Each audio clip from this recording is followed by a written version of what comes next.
gimmicks. Yeah. No gimmicks, taking over, no limits. Motivation, the truth inside everything you are hearing. Reporting live, know you feel it. Wrestling is everything that we will know with special meaning. We on it live with no gimmicks. No gimmicks. What's good, everybody? It's your boy Todd Smith here once again, flying solo this week on the No Gimmicks Podcast, which is broadcasting on the 3 and Out Radio Network. So this week, I have a member of the Shine Squad. I know you've seen quite a few members of the Shine Squad over the last several months here on the No Gimmicks Podcast. But this time around, we got my man, the boy wonder, Robyn Golphin, out there in NC, North Kakalaki. What's good, brother? How you doing, man? How you doing? I'm doing well today. Doing well, Robyn. Your shot is looking mighty nice there, I must say, man. So I heard you out there. Yeah. I'm just sitting out here. You doing some? Sorry, say it again. Right? You doing some grilling in your backyard? Is that what you said? Yeah.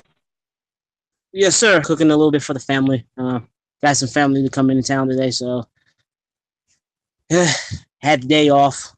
Figured I'd do some grilling for the family. Right on, man. That sounds good to me. Like I said, if I wasn't so far away, I'd try to invite myself over for some fine southern delicacy if I could. Yeah. We be having some pretty good cooking down here in North Carolina. Yes. Or so I've heard, my man. So I've heard. So, hey, we're going to go ahead and dive into the questions here. So the first one I have for you is, who trained you and how long have you been in the pro wrestling business for? I got my start in 2006 with the UWC out of Greenville, North Carolina. Trainer was Donnie Vu, Kid Cass. He just recently passed away, probably about a week ago. So rest in peace to him. R.I.P. I also training by Dustin Tarr out of Virginia. Great grader. One still helps me out to this day with a lot of advice. I just recently had a phone call conversation with him, and we were just going over some stuff that would probably work for me and what I need to do to like get myself out when I'm 18. And I also had a little help from the Power Pro Wrestling School at Sanford, North Carolina, with Mark James and Michael Devine. Okay. I've done some other training here and there with Brutal Bob from with the Hanging with Bob seminars. I did a seminar in 2012, and just other people that I meet here and there. I'm the type of, even if I'm not in the ring, I'm sitting around learning from somebody. Mm-hmm. I ask questions. No matter how long I've been doing this, I ask questions. My idea is to get as good as I possibly can, and so I try to get as much help from anybody and everybody as I can. Right on, man. Yeah, that's the thing about the pro wrestling business, kind of similar to TV business. You really never stop learning. You know, that's kind of the way it is, man. So now, yeah. What are some of your signature moves, and what's the name of your picture? Signature moves. I really can't say I have signature moves. Finish wise, there's the lucky number 11, which is a springboard. Is my variation of a springboard tornado DDT. Okay. And then there is the gamble, which is a corkscrew flatliner into a DDT. The gamble is named after my brother. My brother Robyn. He was a indie rapper, and he went by the rap name Gamble, which is an acronym for. I'm sorry. Go ahead. Oh, I was just saying. Oh, okay. No, I didn't know that he.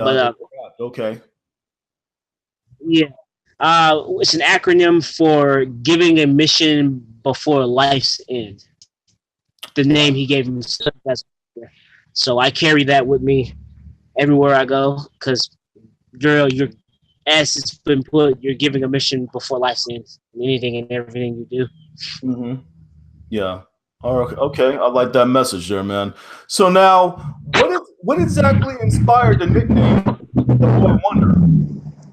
Um, it was really I grew up watching wrestling as a kid. I'm originally from San Antonio, Oh, okay. Texas, so I grew up watching a lot.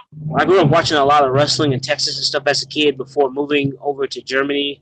I'm a military brat, so I spent a lot of time. I spent roughly 5, maybe 6 years in Germany, Cool. and then moved back to the States in '91.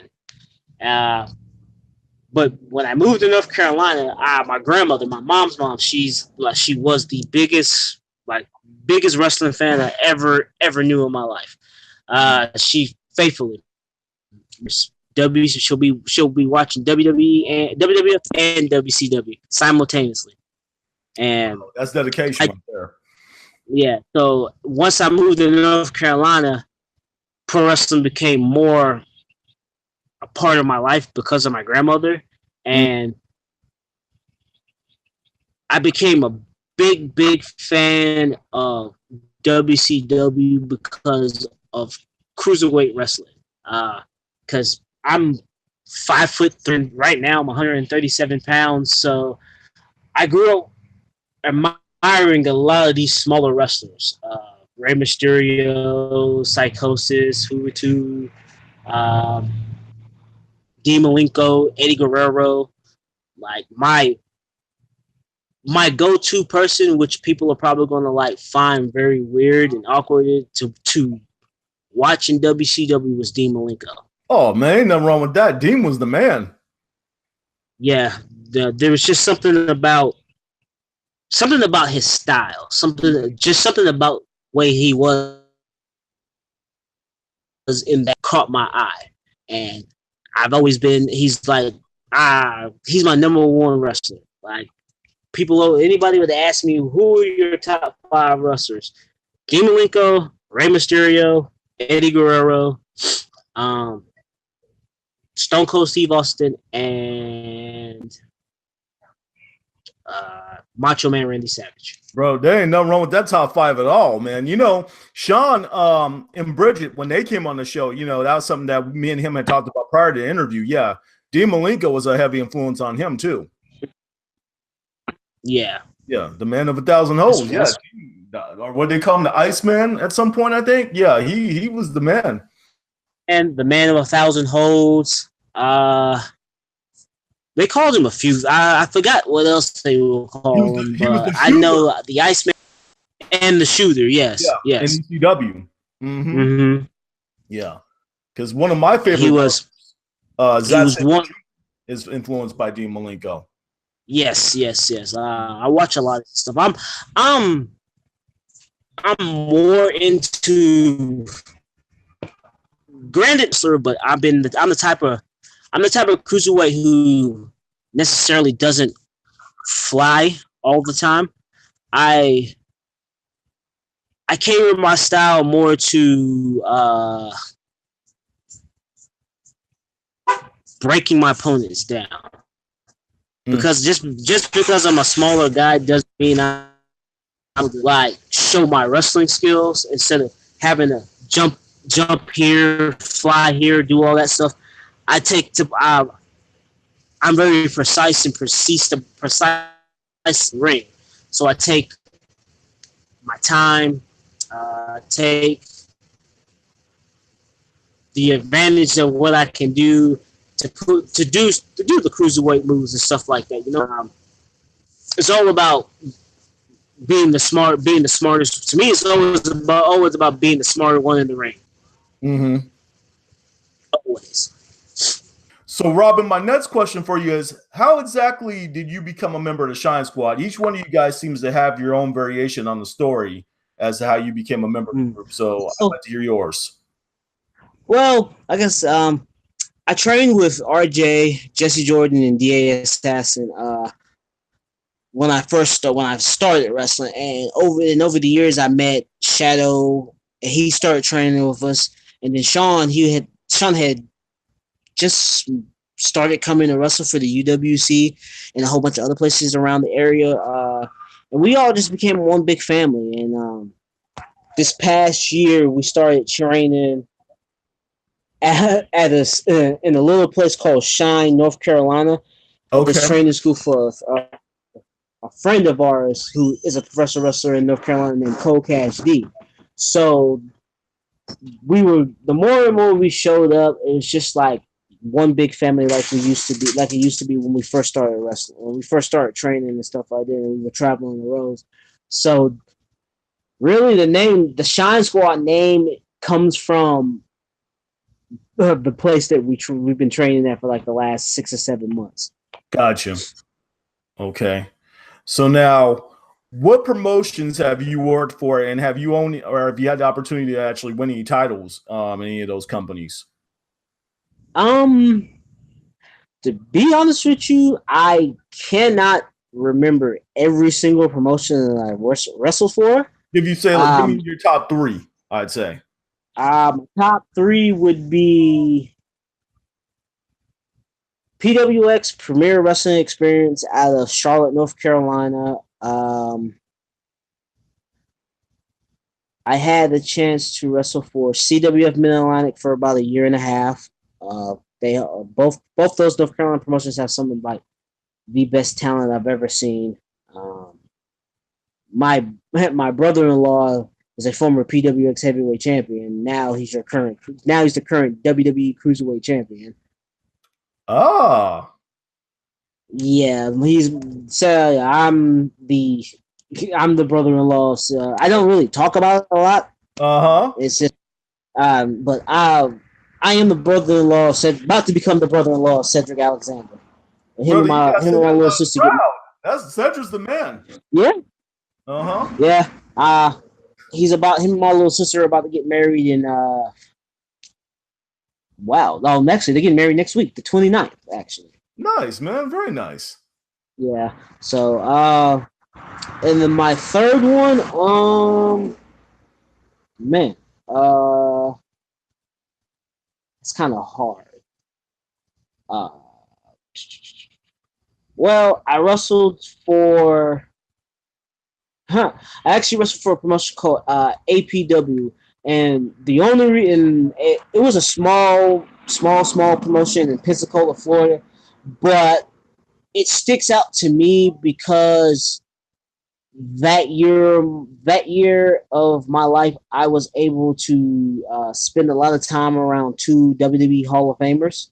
Okay. The late great Percy Pringle, Paul Bearer, and Bullet Bob Armstrong. Not only was I able to be around Bullet Bob Armstrong and Percy Pringle, I was able to be around Road Dogg, BG James. He was actually booking the shows for about a year. This was probably about maybe a year or two before him and Billy Gunn came back to the WWE to win the tag titles from the Usos. Nice. Yeah. So, and that was a great learning experience for me, being able to share a locker room with not just Brian James and Bullet Bob Armstrong, but I was able to share a locker room with Steve Armstrong and their older brother, and just learned so much from these men. I was able to learn and share a locker room with Billy Gunn. He came down a couple of times in Pensacola, Florida, and wrestled for the promotion and stuff. It was just one of like the best times I had in Florida at that time. Title wise, I have held 4 different tag team titles, 3 different tag partners. I have held 3 different cruiserweight titles, and I'm trying to remember. And I've won 1 international championship out of Florida. Okay. The tag titles were from Coastal Plains Championship Wrestling out of North Carolina. I've had 2 separate tag team partners as champion there. UWC. I've won the tag titles. The crazy thing is, at that point I only held the titles for 30 minutes. After winning them, then I got stripped up the titles. Okay. So what's the story behind that? At the time, me and my best friend who started training with me, who had been my tag partner for the longest, his name is ATL.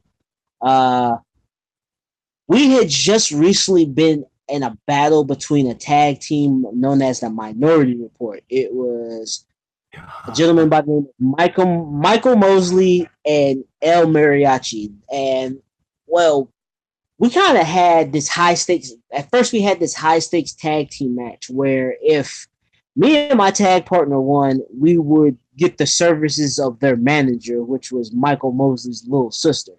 Mm-hmm. But if we lost, whoever was pinned in the match would become the quote unquote slave of the Minority Report. And it so happened that my tag partner was the man who got the pinfall, got the pinfall loss in that match. And so he became their whipping boy. We wind up getting a scheduled tag team title match the following month. And with him being the quote-unquote whipping boy of the Minority Report, he was unable to be my tag partner. So I was left out dry in the ring, being destroyed by the tag team champions before my trainer, Dustin Tarr, came to the ring to help. We wound up winning the tag titles. 30 minutes later, we're getting told that because he wasn't my official partner in the tag match, that he officially were not the tag team titles, so we had to give the tag titles back to the previous champions. Okay. All right. So thanks for mapping out for us. Very, very interesting stipulations that y'all had going on there, I must say. So now. Yeah, I know, right? I don't even really remember what was going through our heads when we accepted the match, other than us wanting to get our hands on that tag team at the time. That was one, and that was, I had only been in the business maybe 2.5 years at that time. Okay. And we were in like a big feud with this team to where me and Michael Mosley main evented one show because the feud was that bad. We were at each other's throats and stuff. And it was. I wish I had footage of that match because really, to me, that was one of my better matches. Coming up as what I mean, it was one of the better matches I had in my career. Mm-hmm. But okay. I've competed in a couple of tournaments, couple of cruiserweight tournaments. I was in 2 separate 6-man tag team tournaments in Florida. I wrestled in a tournament that was similar to PWG's Battle of Los Angeles when I lived in Florida. It was called the Battle. I made it all the way to the semifinals and lost in the semifinals, but it was very good. And then went on later on that year to become the New Heights Wrestling Gulf Coast champion before losing the title in a unification match 3 months after that. Okay, right on. I'm glad you know about PWG, man, because that's some good quality stuff there. I love watching some of their Blu-rays and stuff. Man, if I were to bring my son's mother on here right now and ask her what is her opinion on me when it comes to professional wrestling, she would tell you that I am obsessed with professional wrestling. There's nothing wrong with that. It's more out, yeah. No, you're right. I tell her it's less of an obsession than more of.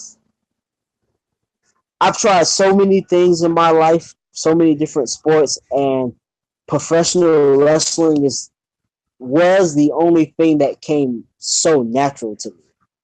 Okay. For the very first match, everything just came so natural.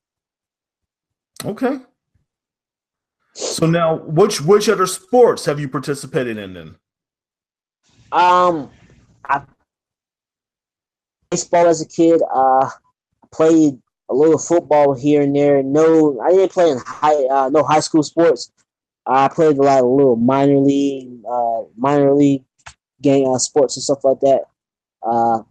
I've tried basketball, even though I'm horrible at it. I'm short. I don't have the Muggsy Bogues gene in me to be the shortest basketball player in the world. I attempted it, but baseball, football have been like I spent a lot of time playing baseball and football because that's what my dad's a big baseball fan. He taught me how to play baseball and stuff like that. Okay. Yeah, I got love for Muggsy Bogues, man. Although I know he's mostly known as being a Charlotte Hornet, I'm a big Golden State Warriors fan. He did have a little stint with the Warriors at one point in time. Yeah. Uh-huh. Yeah, he was something to watch, man. So now, hey, which do you work as the most, as a face or as a heel? I would say I work more as a baby face. Sometimes I work heel here and there. Over the last couple of years, I prefer working heel. It's the fun. Somebody told me, a friend of somebody in wrestling I met.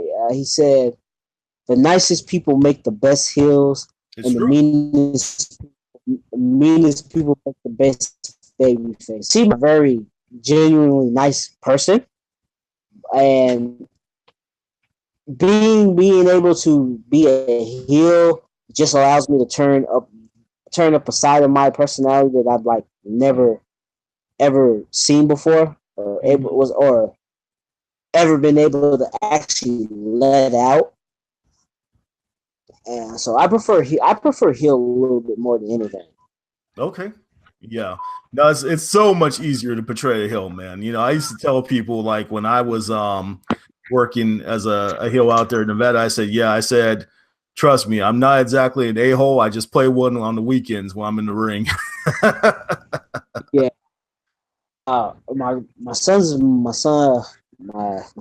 mother, she's always told me, you're not to be a mean person, you could be the biggest a-hole in the world. And I'm just like, I guess that's just my personality.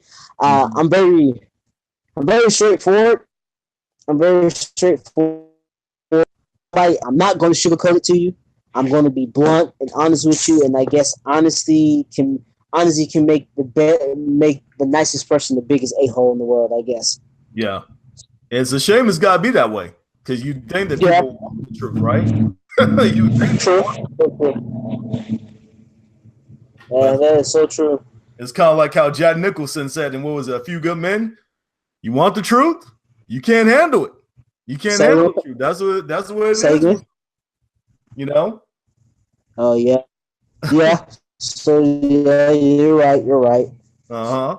So now, before the show, we were talking, and there's a certain member of a tag team on the WWE main roster currently who you had a match with early on in your career. Why don't you tell us a little bit about that experience? In 2011, I had tried out for this promotion that was running in Concord, North Carolina. It was actually ran by the man who does for PWX as of right now. And I did a tryout match the month before everything went well. He said, okay, I'm going to bring you back in. He's done a podcast and he's talked about this specific thing. And he says he booked the match wanting me to pretty much kind of prove myself. He told me what the match was. I was like, oh man, I got my work cut out for it. So November November 2011, I was booked to wrestle Scott Dawson. At that time, he was known as Casey McKnight, and boy, when I say this man put a whooping on me, he put a whooping. I've never taken a power bomb to where I grab the back of my head and still realize I'm getting covered for the 3 count and kick out. I still finish the match.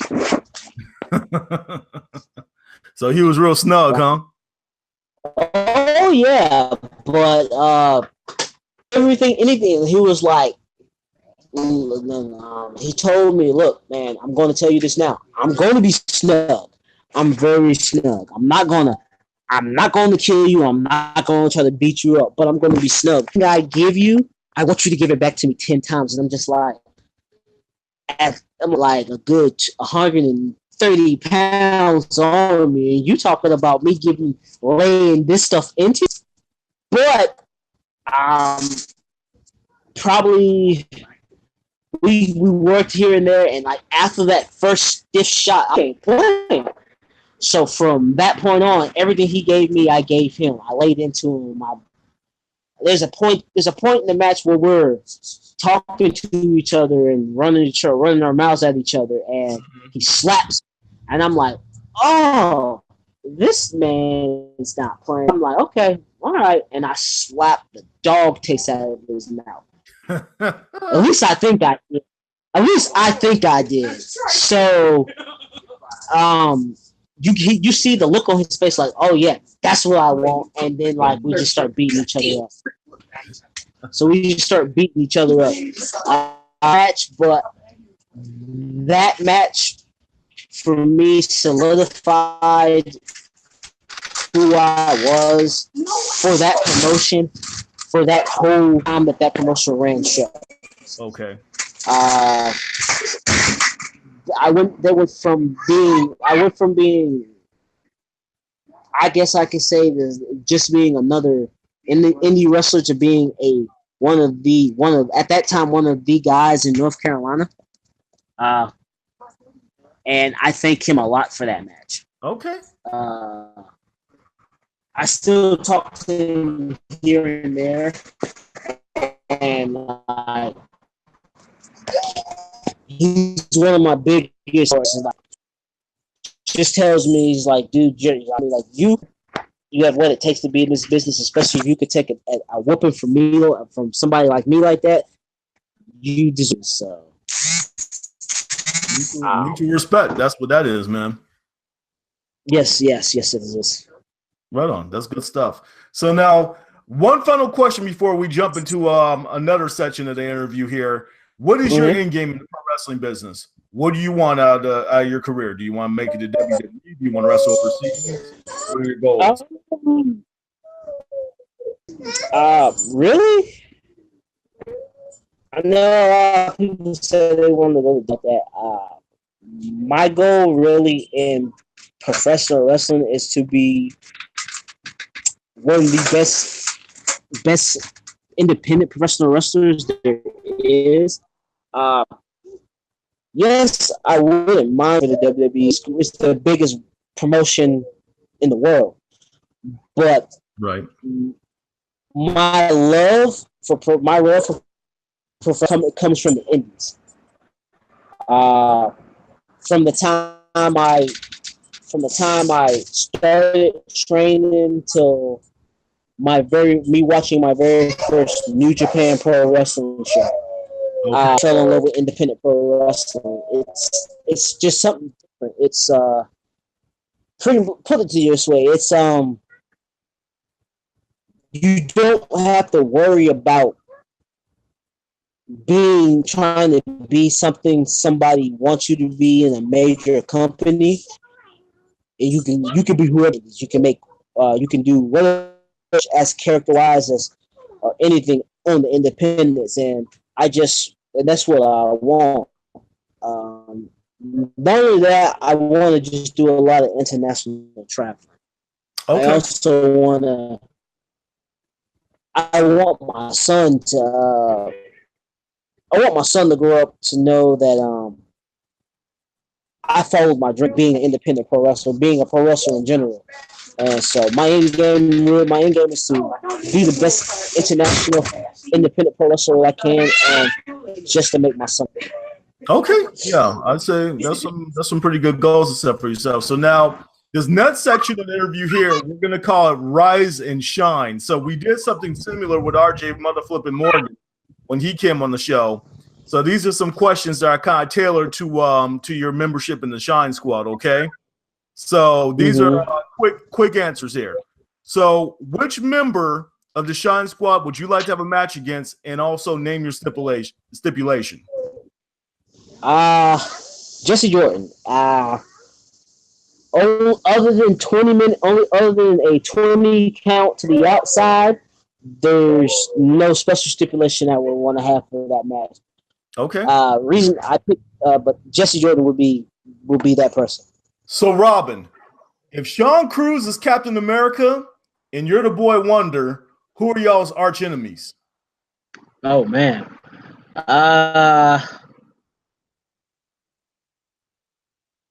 Close friend of mine. My closest friend would be my arch enemy. My former tag partner, ATL. Okay. He would be my arch enemy. And if you had to give him a super villain equivalent, who would he be? Like from the comic books. Man. He is my Deathstroke to my Nightwing. Oh, okay. All right. Yeah, because I'm familiar with both of those characters. So interesting. Yeah, this is Deathstroke, the Terminator, right? Say again? That's Deathstroke, the Terminator? No, Deathstroke from the DC comics. Okay, yeah, because if it's the dude who I'm thinking is, he wears orange and blue, right? Yes. And it's sir. It's Slade Wilson instead of Wade Wilson, so he's kind of like their version of Deadpool. Yes. Yeah, I'm familiar with him. Yes. I almost want to say I think I might own his number one, possibly. I don't have it. I think it's back home in Cali. I'm almost sure I got that magazine or that comic when I was a kid. I have issue number 1 of Young Justice. It's a comic book that came out in the early 2007, 2008. It introduced Impulse. It had Robin, Impulse, Superboy, and the main villain of the comic book was Deathstroke. The one thing it is actually introduced Impulse leaving the Impulse identity behind and becoming Kid Flash, because one of the biggest things about that comic book was Slade Wilson was hunting the Young Justice team, and he snuck up on Impulse and blew Impulse's kneecap out. Ouch! Impulse was able, of course, with his super speed, he was able to heal very fast and stuff like that. But in that situation, if that happened, and it was the first time he was ever caught within his speed, so it made him mature more, and he became the new Kid Flash in that comic book. Gotcha. All right, and one final question for this segment for Rise and Shine: which stable would you like to see the Shine Squad face off against? Oh man, there's so many. Off the top, there's two I can think off the top of my head. There's one here in North Carolina. They work for PWX. They're known as the Syndicate. Okay. It's made up of their manager, the Tommy Thomas, TJ Boss, Montana Black, Jason Cade, and their leader Elijah Evans IV. There is also another stable from South Carolina called The End. I think it's an acronym for the Equal Nation of Domination is the name of the name of the acronym. Interesting. Uh, that group consists of a kid named Zuka King, my man Chris Phoenix, and also TJ Boss. I believe there's a fourth member, but I can't remember his name off the top of my head. I've heard of Zuka King. I've heard of him. Yes, I've actually worked Zuka King about 2 months ago for PWX Pure One in a triple. It was me versus Zuka. It was me versus Zuka King versus a gentleman by the name of Devin Cruz. Okay. It was a real good triple threat match. Matter of fact, if you want, you can actually go to YouTube and go to the PWX Wrestling YouTube page and watch the entire Pure One show with that triple threat match online right now. Speaking of which, since you just mentioned that, at this time, Robyn, we would like to give you the opportunity to promote any other shows besides that one in upcoming appearances or projects which you're involved in. So at this point, the floor is yours for promotion, man. You can catch me at pretty much any PWX show within starting next month. I had some issues with cards in the shop, stuff like that. Haven't been able to actually make it out to any shows that I usually go to. I'm normally at PWX Pure, which is the Saturday before every PWX main show that they have. This weekend, and there's a pure show going on right now. Pure 3 is going on right now. Some of the best talent in the Southeast, maybe all over the country that comes to Pure. And then you have PWX presents Dawn of a New Day. That's tomorrow in Concord, North Carolina. The main event is a match that I'm looking forward to because the two gentlemen in this match are like, one is like one of my closest friends, and he's like a bro. He's a mentor, but he's more like a brother than me. His name that will be the PWX Heavyweight Champion Ethan Case, and he is wrestling the man known as the Draw. That's Callahan Death Machine, Sammy Callahan, for the PWX Heavyweight Champion. Then there's Pure 3 next month.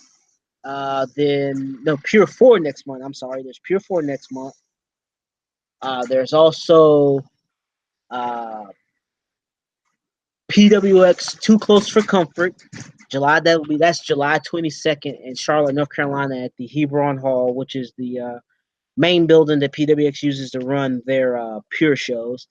That show is going to be crazy. I was in attendance. I didn't wrestle, but I was in attendance for the first Too Close for Comfort that PWX ran, and this one is going to top the first one. Okay. The name of the show does this particular show justice. And then there's I'll be at Shockwave Wrestling Entertainment out of Havelock, North Carolina, the third Sunday of the month. Right now, I'm looking into getting more bookings. Hopefully, to be in Colorado soon, maybe New York, Maryland. This year, I plan on making it to both my hometowns of San Antonio, Texas, and Detroit, Michigan, to wrestle in both states. I've never wrestled in the state of Texas. I've never wrestled in the state of Michigan. So those are two big goals for this summer and this year for me to do. Okay. And that's pretty much it. Like I said, you can catch me at pretty much every PWX show. I'll be there I'll be on or in attendance. I'll be at pretty much every Shockwave shows, and I'll have more shows coming up as the calendar days roll by. All right, sounds like you have a pretty full slate ahead of you. So, real quick, man, tell us and your viewers how they can stay in touch with you via social media. You can follow me on Instagram at TheBoyWonder Robyn G87. Twitter, TheBoyWonder Robyn Golphin 87. Look for me on Facebook at TheBoyWonder Robyn Golphin. I also have a Snapchat. I don't really use it, but I'm planning on starting using it more and more. You can look me up there at Evo RG87. But I'm mainly on Facebook. You'll see more on Facebook and Instagram than anything. All right. So hey, one thing is for sure. I wish I could sit up here and talk to my man, the boy wonder, Robyn Golphin, on that lawn, but he's got a house full of people. He's got some grilling to do. So we're gonna go ahead and let him get back to his guests. Robyn, it's been a pleasure having you on, bro. It was a pleasure to be on, man. Thank you. Hey, we are No Gimmicks, No Image, all wrestling all the time. Please subscribe, like, comment, and share our videos. No gimmicks. Yeah. No gimmicks, taking over, no limits. Motivation, the truth inside everything you are hearing. Reporting live, know you feel it. Wrestling is everything that we won't know with special meaning. We on it live with no gimmicks. No gimmicks.